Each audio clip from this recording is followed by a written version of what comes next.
out here in El Salvador this year, the 1CT event at Punta Roca earlier on in June, and now the third stop of the CT Longboard Tour. What are the expectations for the surfers heading out there? Obviously, the waves are really fun, but we have a couple of world champions to crown in Malibu. What can we expect from the surfers today?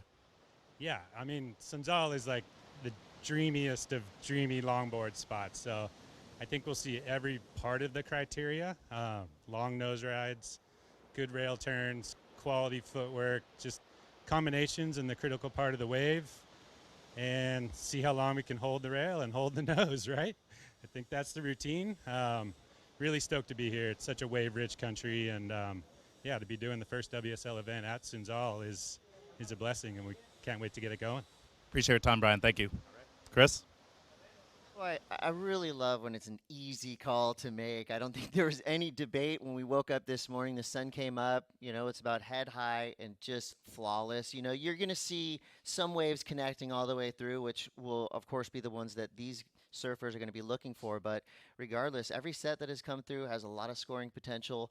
We'll dive deep into the criteria, but starting off strong with every heat absolutely stacked. All surfers still have potential to make the finals. So, of course, you got to get to business early out there, but you're going to be having fun. And when you mix business and pleasure out here, good things happen in terms of scores. Yeah, I think some of those surfers who may get eliminated, because of course our first round is non-elimination, may not be completely upset. Having to surf several heats out here is not a bad thing, especially building momentum.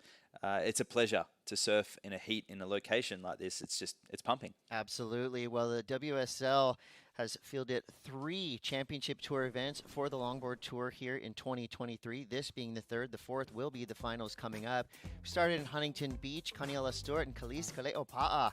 Team Hawaii doing it at the Huntington Beach Longboard Classic. The BioGlen Bells Beach Longboard Classic, it was Kai Salas and Soleil Erico. Kai did not have a great start, but bounced back quickly for a huge win there, all the way from the depths of the ratings straight to the top.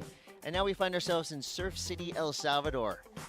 This event here at El Sunzal has a little bit of an extended waiting period. I don't think we're going to need much of that because, as we all know, if anyone who's been to El Salvador will tell you, waves always seem to be pumping here. This is one of the smallest days I've seen out here in the past 5 times I've been here. But when you think of small waves in El Salvador, it's overhead out there, so that tells you something. Absolutely, south-facing, perfectly exposed to the south swell season, May to October, real prime season, but there are waves here all year, and many of these longboarders are coming here for the first time. Some of these longboarders have competed here before, but all of these longboarders are grateful to be here because it really does give them an opportunity to nose ride that first section, but put a lot of rail work in the middle section.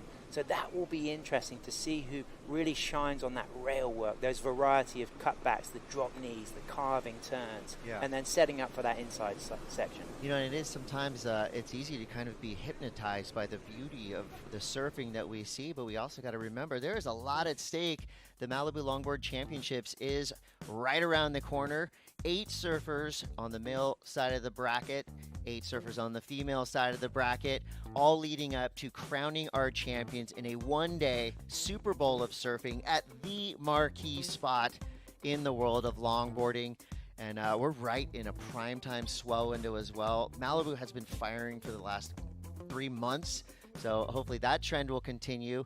That's coming up in early October. And what I love about this event is the field is wide open. Soleil Erico, the only surfer who has qualified and locked her spot for Malibu, but every other spot wide open, and that's going to give some extra incentive to these surfers, especially when we get into those latter rounds where, it could be the difference of one nose ride to get you in or lock you out of the finals. Well, we just saw the matchups there, and 6th and 8th, 6th, 7th, and 8th are going to be competing against each other. So a lot of incentive for those people at the top end of the rankings to try and come into Malibu 3rd or better, to try and reduce the amount of heats and the amount of repetition that they're going to have to be putting together at Malibu. And these free surfers, that's Max Weston, Taka Inui. It's lovely watching everyone have that free surf before the event kicks off. The energy, who's really been putting in those extra hours, who's going to save their energy, because it's a long paddle and it's hot. And that fitness could really become a big factor this week. Stoke levels will be high all week long. That we can guarantee you. We're going to take a quick break. We'll be back with more Dawn Patrol. Then we're going to fire things up here at the Surf City El Salvador Longboard Classic. We'll be right back.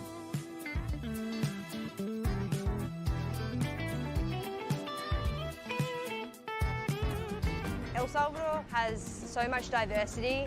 The coastline's beautiful, inland there's so many different sights to see. You literally can't be bored here. Not only are the waves amazing, seafood here is some of the best in the whole world.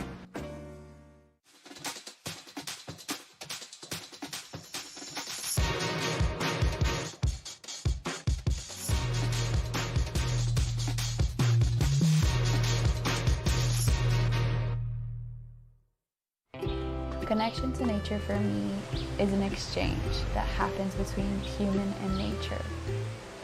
It's an energy you can't explain. It's like you pull from it and you also give back to it. There's a right time for everything. There's a right time to find your way, a right time to enjoy pleasures. There's a right place to enjoy your passion like nowhere else.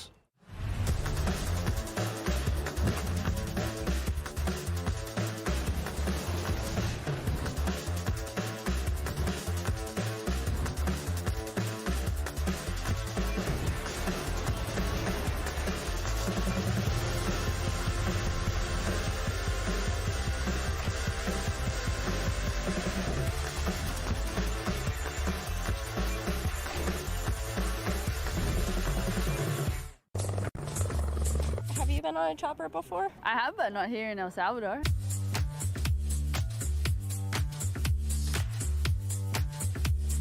It's so cool. Epic.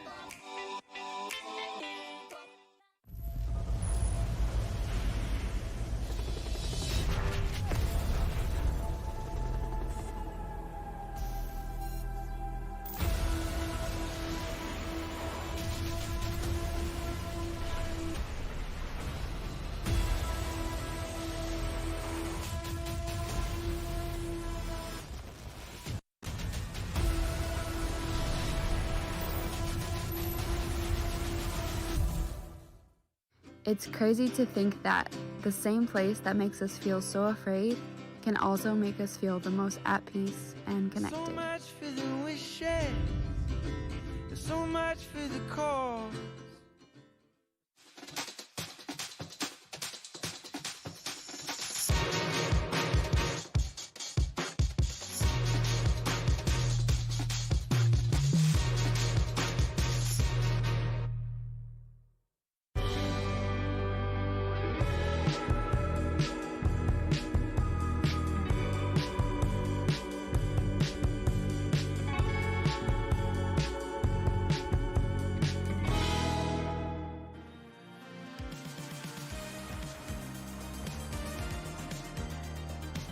Log enthusiasts, get excited.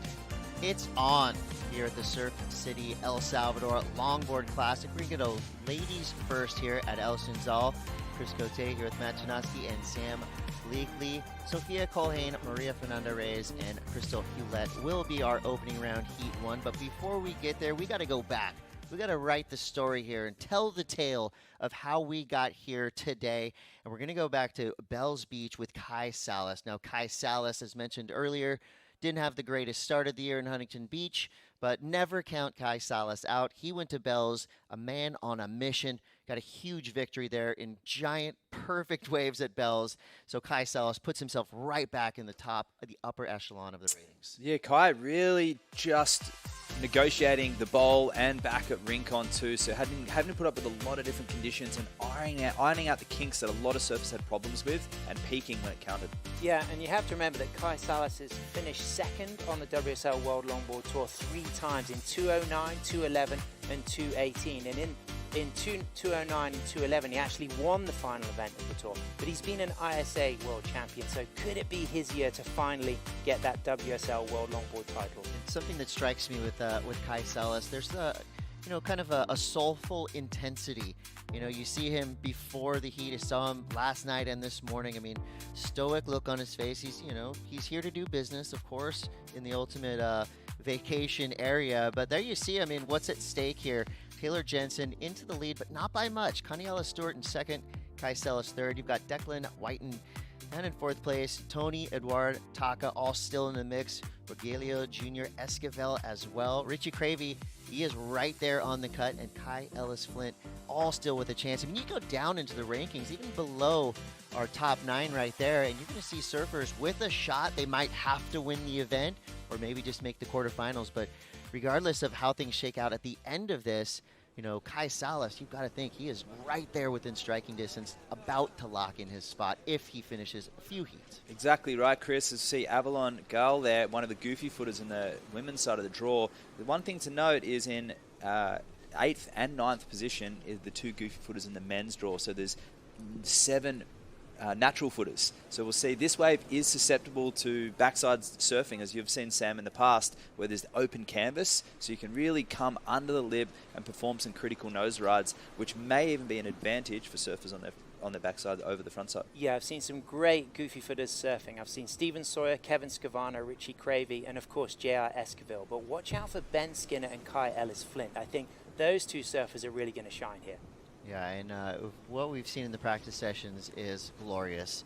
So you're going to see some amazing longboarding today in just a few moments, but we're going to take a quick break. We'll be right back. We're going to wrap up the Dom Patrol. We're going to head out into the water and get on the nose. We'll be right back.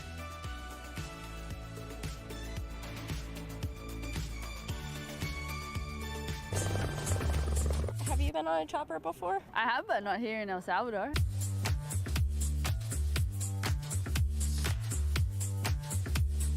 It's so cool. Epic.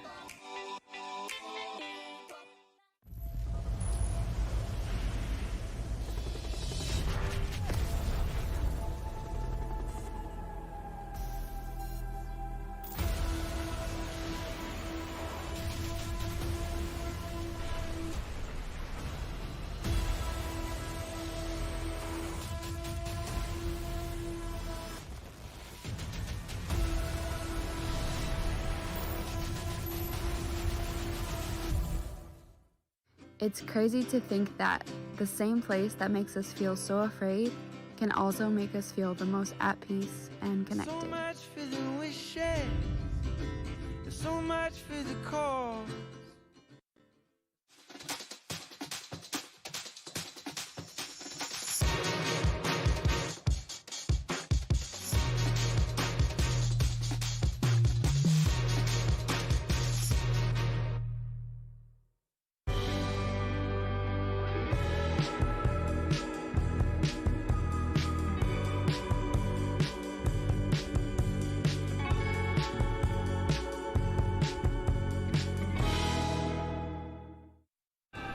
There's a right time for everything. There's a right time to find your way, a right time to enjoy pleasures. There's a right place to enjoy your passion like nowhere else.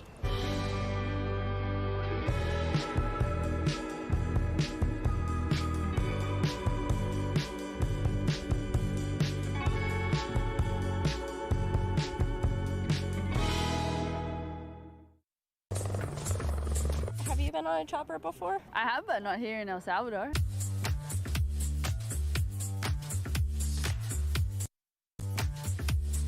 It's so cool. Epic.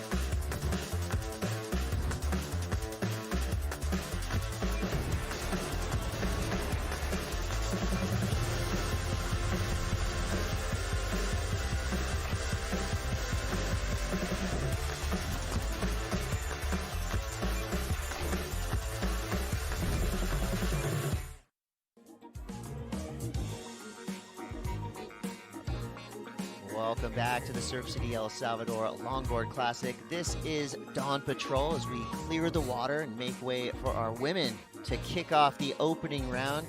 Here at the third stop on the WSL Longboard Championship Tour, we got to talk about our current world number one, Soleil Erico, the only surfer in the draw to have locked in a spot for the Malibu finals. Soleil Erico has shown us in the past that right-hand point breaks are a favorite of hers. And I think all of us can be in agreement that to watch her surf at an extended right like this is going to be something special. Soleil Erico coming through in bells, getting the win there. Doing it with style, grace, and of course, high heat IQ. She's kind of hides her, competitive knowledge well behind all that style. And exactly right. And that board is an Australian-style board. It's got the wide point back, and it's more of that Aussie involvement style surfing, which is in and around the pocket, and really stepping up and showing the judges that she's not only just surfing with a high heat IQ, but she knows the equipment under her feet and linking the tail, the nose, and the middle of the board all together. Absolutely. It's interesting to see how her surfing has developed and evolved from her first world title in 2008 to her reigning world title last year, 2022, as we see her chaired on the beach by CJ Nelson and Ian Chisholm.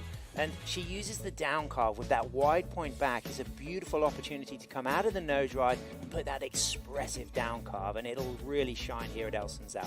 I love this Women's Longboard Tour rankings list because look at all these ties we have to break here this week. You got a three-way tie for 7th place. That's right on the cut line there. Soleil, she's got a pretty hefty lead, 3,000 and some points. Honolulu Bloomfield, as usual, right there at the top of the list. Elise Kele Opa'a.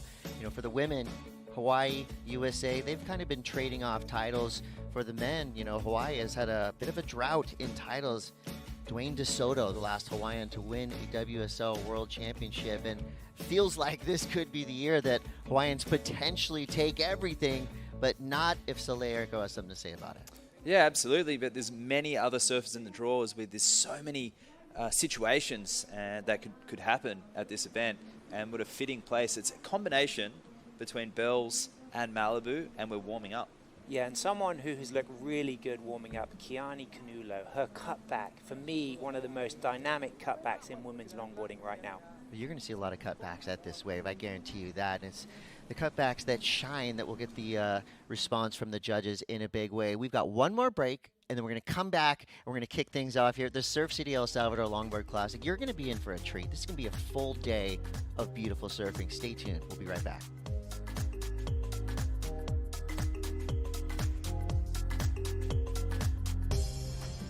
El Salvador has so much diversity. The coastline's beautiful, inland there's so many different sights to see. You literally can't be bored here. Not only are the waves amazing, seafood here is some of the best in the whole world.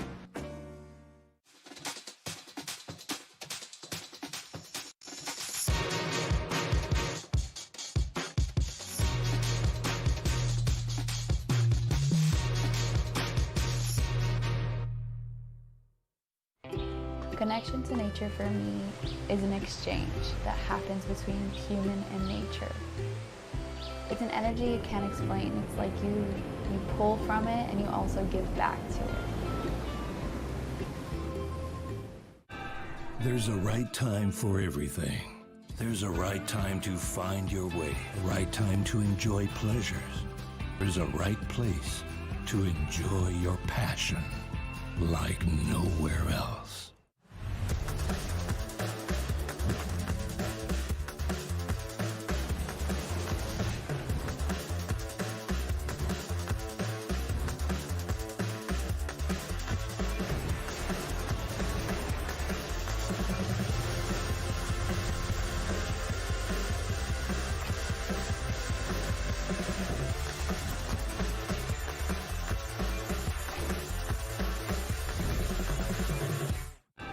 There's a right time for everything.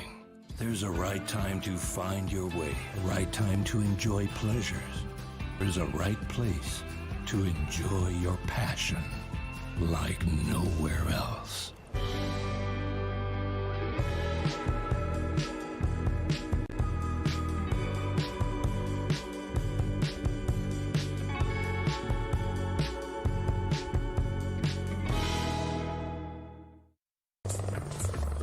Have you been on a chopper before? I have, but not here in El Salvador.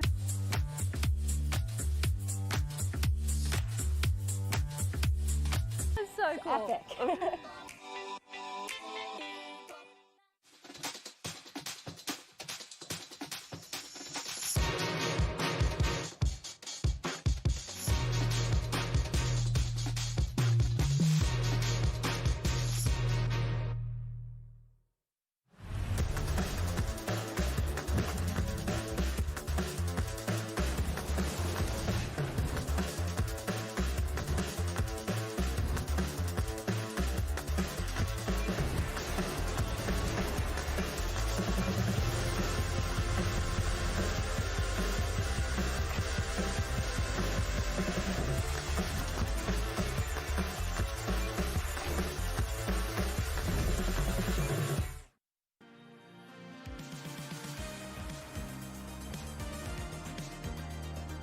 just because the Rip Curl WSL Finals is a wrap. By no means is the season over. We've got Challenger Series events. We've got Longboard World Champions to crown at Malibu around the corner. Before we get there, we're going to watch some incredible surfing out here at beautiful El Sunzal here in El Salvador. I want to highlight a couple of the big matchups we have coming up potentially today, starting with our men's opening round, Heat 2. This is a huge one. Salas, Takayama, Clemente, all surfers, of course, with a lot to gain, some of them with nothing to lose, but this non-elimination round is really, I feel like, going to set the table, right? This is where we start to build our bracket going into that round 2, which will be elimination. So Kaimana, and Piccolo, three completely different surfers representing three different areas in the world. If you look at Kai Salas coming through here, ranked number 2, Takayama 14th, and Piccolo could be the ultimate spoiler and potentially win this entire event. Yeah, absolutely, and he's got 2 world titles already under his belt, but Kaimana Takayama just come off a win at Malibu. Speaking of world titles, heat number 2 in the opening round has plenty of them. Honolulu Bloomfield, Kara Molnar, and Lindsay Steinride, Australia, Hawaii, and USA represented here. You got representatives from all over the rankings lead. Who's got the edge in this one? You know what? I think Lindsay May coming in with no nerves. She's a wild card into this event. Kira back in 14th. Also, nothing to lose with Honolulu. Everything to gain. Trying to claw herself and secure that spot into the rankings, and also trying to finish on a very high note. And going for a 4th world title, which would be unprecedented in women's longboarding. Yeah, I think of Honolulu as kind of the friendly Terminator. It seems like every heat she surfs, I mean, she has an incredible way of just, the waves seem to come to her, and, she's going to put on an awesome show out here. Saw her free surfing in the last couple of days, and I feel like everyone's a favorite right now. And with that, we're going to get Heat 1 underway.